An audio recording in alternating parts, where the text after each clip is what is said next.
नमस्कार, मैं अभय कुमार आपका स्वागत करता हूं अपने फेसबुक पेज और हमारा जो यूट्यूब चैनल है biology by Abhay Kumar sir उस पर।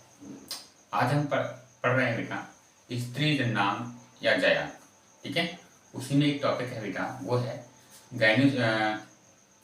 Structure of gynoecium. ठीक है, यहाँ एक चित्र बना रखा है। टॉपिक आपका sexual reproduction in flowering plants चल रहा है चैप्टर आपका। अब इसी में हम पढ़ेंगे कि स्त्री जन्नांग क्या होता है। तो पहले मैं यहाँ लिख देता हूँ स्त्री जन्नांग। स्त्री जननांग,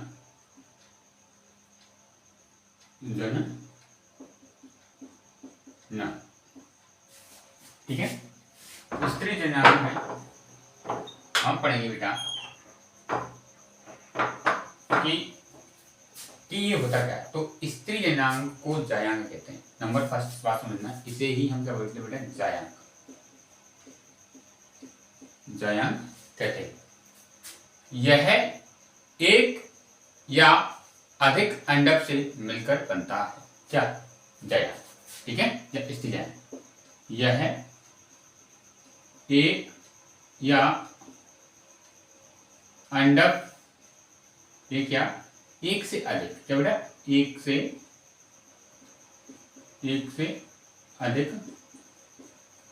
अधिक अंडक से मिलकर बनता है। किससे बेटा? अंडक से मिलकर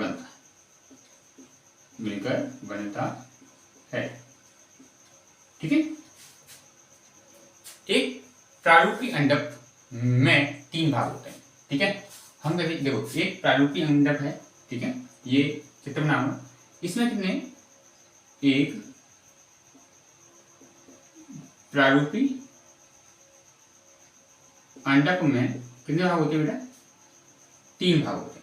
3 भाग होते हैं। 3 भाग होते हैं। 3 भाग होते हैं। और 3 भागों में अगर हम बात करें तो कौन कौन से होते हैं बेटा? हम बात कर रहे हैं नंबर फर्स्ट अंडाशय। ठीक है, जिसे हम बोलते हैं बेटा ओवरी। Number second वर्तिकाक। और नंबर 3 होता है बेटा, वो होता है वर्तिकाक।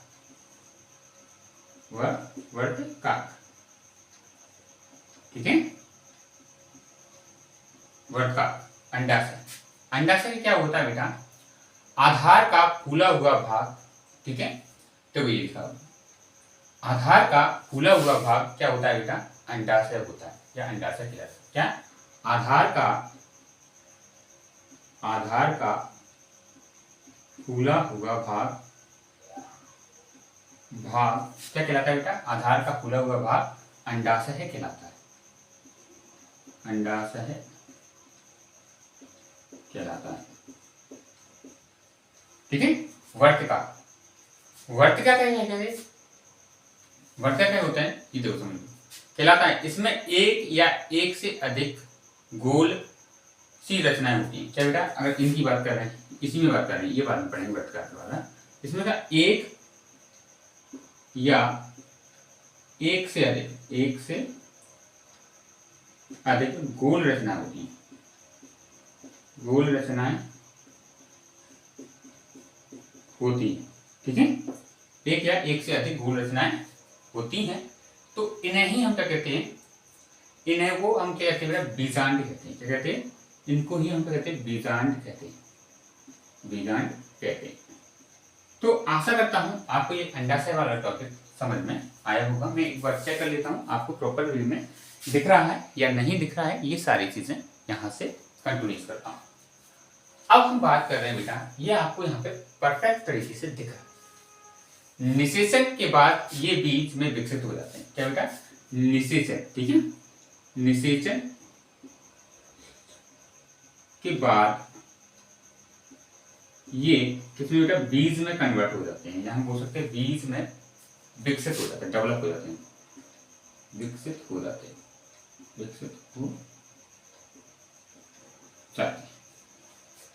आशा कर रहा हूं ये सारा कुछ आपको समझ में आ रहा होगा।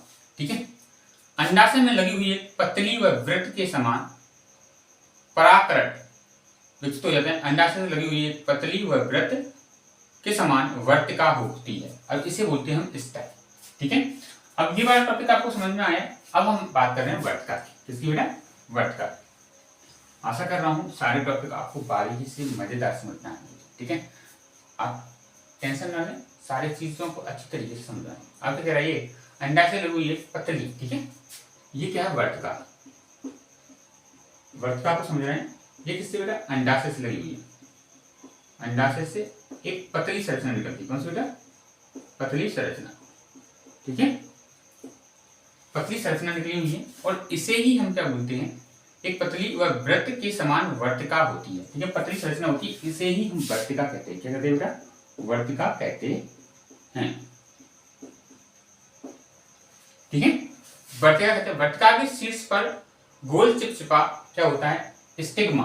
ठीक है, यहां हम बात कर रहे हैं वर्तिकाग्र की। वर्तिकाग्र। ठीक है, ये क्या है? ये वर्तिकाग्र के ऊपर।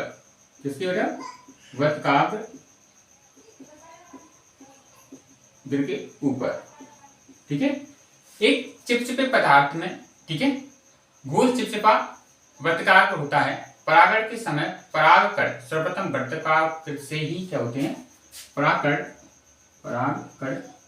क्या होते हैं? वर्तिकाग्र से ही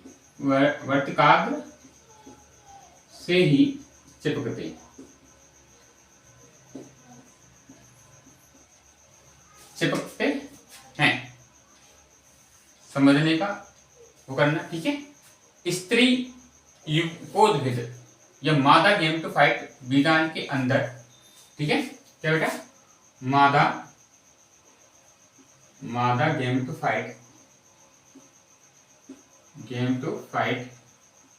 क्या होते हैं? मादा गेमेटोफाइट बीजांड के अंदर। किसके? बीजांड के अंदर क्या करते हैं बेटा? भ्रूणपोष के रूप में विकसित होते हैं। किसके रूप में? भ्रूणपोष के रूप में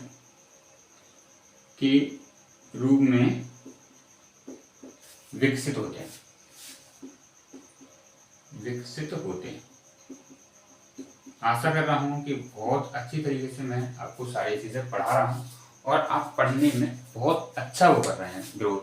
और वीडियो देखने के लिए बेटा आपका बहुत बहुत धन्यवाद। आपने हमें इतना समय देते हैं। ठीक है, तो वीडियो देखने के लिए बेटा आपका बहुत बहुत धन्यवाद। Thank you very much.